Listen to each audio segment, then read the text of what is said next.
Hi, everybody. Thank you so much for joining me here today at Re-Written Vintage Homestead.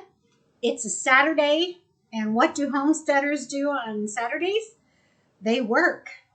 You know, I was thinking about this the other day. I have a video about what is homesteading, and I give all kinds of examples of homesteading and what you should have, what you don't have to have, and things that homesteaders do. But when I was thinking about today, for me, homesteading is really just a way of life. So some people on a Saturday may be out boating or at the movies, and sometimes I do those things. Sometimes Saturdays are for fun. But this time of year, Saturdays are about preserving food. And today it's all about tomatoes.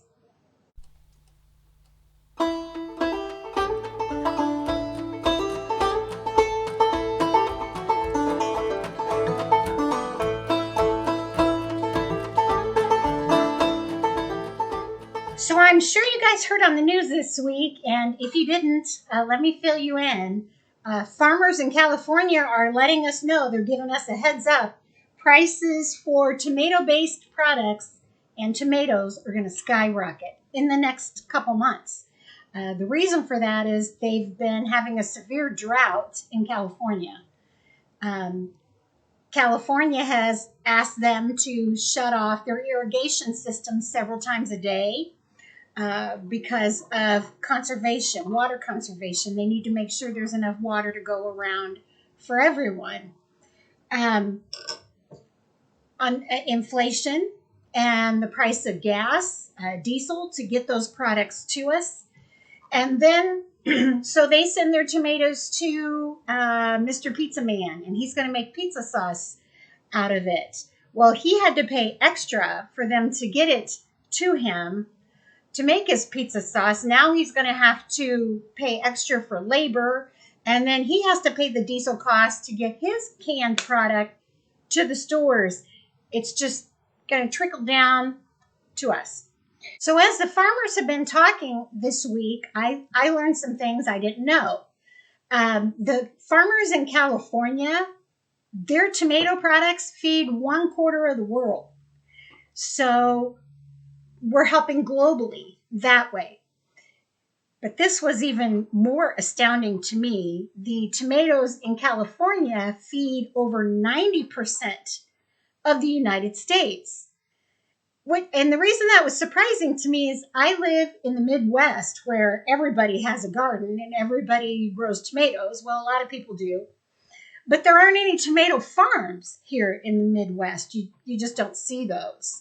So another interesting factoid is that in California, there are only 25 farms that provide that 90% of product to the rest of the United States. So that's also a reason why the prices are going to go up. These family farms, they're really hurting right now because of costs. Your cost of fertilizer too, what they have to use to keep their product healthy and free of bugs and infestation. The price of that has all gone up as well. So the point I want to make to you guys today is, if someone offers you tomato products, you have your neighbor next door who gardens and has a bumper crop. You have a friend at work that says, hey, do you like tomatoes? I'm done with them. I've got too many. Take them now. Don't turn them away. Can them, freeze them, dehydrate them, do whatever you can, because in a couple months, that price of pizza sauce, you may not be able to put it into your budget on top of everything else that's rising. Today, I'm going to be making spaghetti sauce. I'm going to be making tomato juice. What I'm going to show you guys today are green tomato rings. It's something you can do in the water bath canner. Now, if you're like me and you love fried green tomatoes, just that's summer right there. Watermelon, fried green tomatoes. But in the wintertime, you can't find them. And if you do, they don't taste very good because they've come clear across country to get to you. But if you water bath can them, You can take these out in the wintertime, take some paper towels, get the moisture off of them. You could put them into cakes. You can make a green tomato pie. You can fry your green tomatoes. Any way that you like to use green tomatoes, you can do it in the wintertime. So don't turn those tomatoes away. Speaking of which, so my tomatoes, I have a lot of tomatoes, but they're not ripe yet. Mine are still green. They're good size, but they're very slow to ripen. I go outside, I maybe get 10 at a time, every 3 days or so, but not enough in one sitting to do anything with. So I need to thank my cousin Jimmy and my parents because they had an overload of tomatoes they didn't want to use. They weren't going to can. And so they offered them to me, and they're just beautiful. All different, as you can see, all different sizes, nothing wrong with them. And I jumped on the chance. Yes, I'll take them. I'll make something out of them. So don't turn food away, even canned goods. If they haven't expired, snatch them up. Now, if you don't have access to tomatoes from someone's garden or your own garden, what about farmers markets? What about your local church? There's a church here not too far from me that every weekend for about 3 hours, there are farmers that let you pull up and take what you want. And what you don't take goes to the pigs. So check and see if there's something around your area that you can utilize. And nobody looks down on you for it, folks. These are hard times for everybody, and you need to be watching your pennies. First thing you want to do is find a real nice medium-sized green tomato without any blemishes. Now, if that's impossible, it's no big deal because you can just cut those out, okay? So we're going to wash it really, really well, which I've already done. And we're just going to cut off the top and cut off the bottom.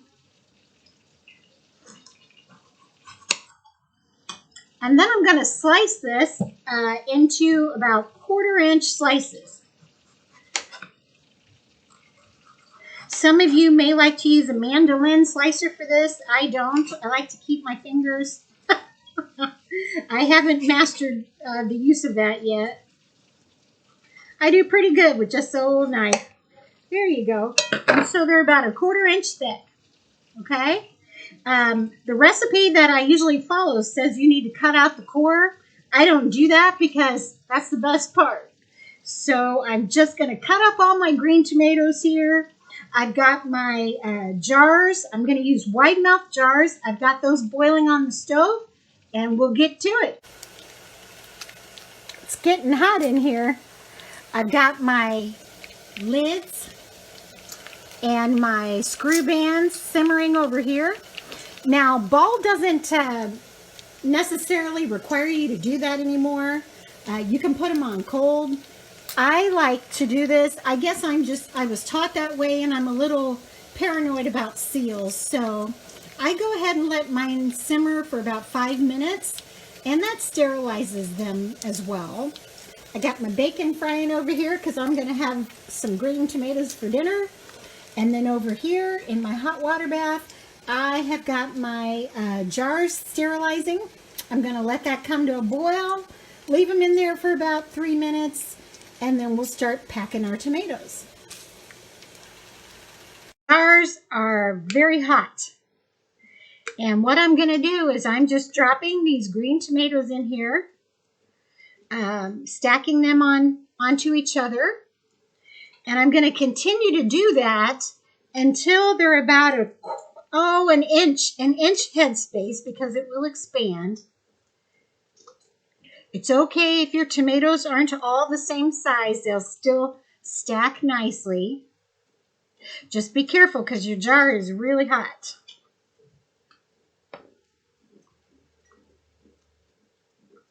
So won't this be good right around Thanksgiving when everybody's home and fry up some of these to go with your turkey? I think they'll be very excited. Okay, so I have about an inch headspace there.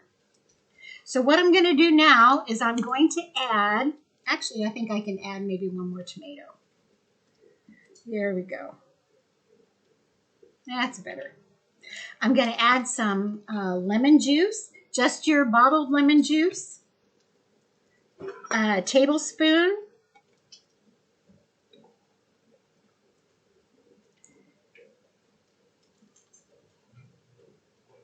Here we go.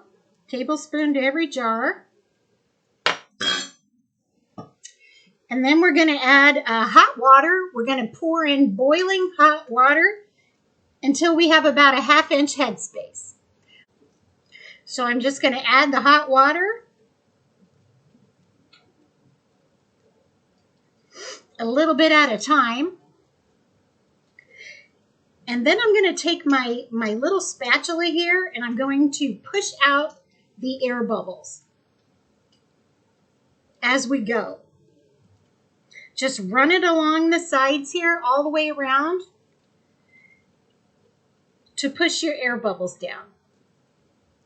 Then add some more water and just keep doing that process until it's about a ½ inch from the top.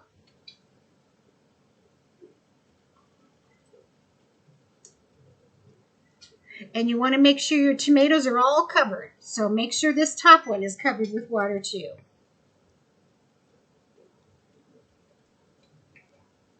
As you keep pushing those air bubbles down, that water is going to get in between them. And so what you have on top here is going to be absorbed at the bottom. So see, as much water as I've added, it's only here.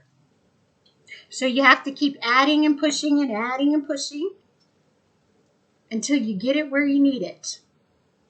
Now I'm going to continue this process and then we'll put the lid on. When you're hot water bath canning, you cannot live without one of these little magnets. You can find them anywhere. At Walmart, Rural King, Menards, any place that carries canning equipment. And see how easy that picks up things that you need that are burning hot. So I'm just going to place my lid on top. This is just to hold the lid in place. A lot of people have had problems. They're like, I don't understand why my top buckled and it didn't seal. You guys, you don't have to take this and squeeze it and squeeze it and squeeze it. You're just making sure that you keep this lid in place, okay? And then this is what it looks like. I'm going to put that in my hot water bath canner for about 10 minutes and wait for the top to pop. So they turned out beautiful. I've got them over here on the counter cooling. I should hear those lids a-popping anytime. So what I'll do is when it comes time to use these, I will drain the water off of them. Put them in some paper towels and let the paper towels soak up the excess water. And then I can use these tomatoes for the recipes that I mentioned before. Your fried green tomatoes, your green tomato cake, green tomato pie, which tastes like apple pie. If I need to make up another batch of green tomato relish, I'll have the green tomatoes ready.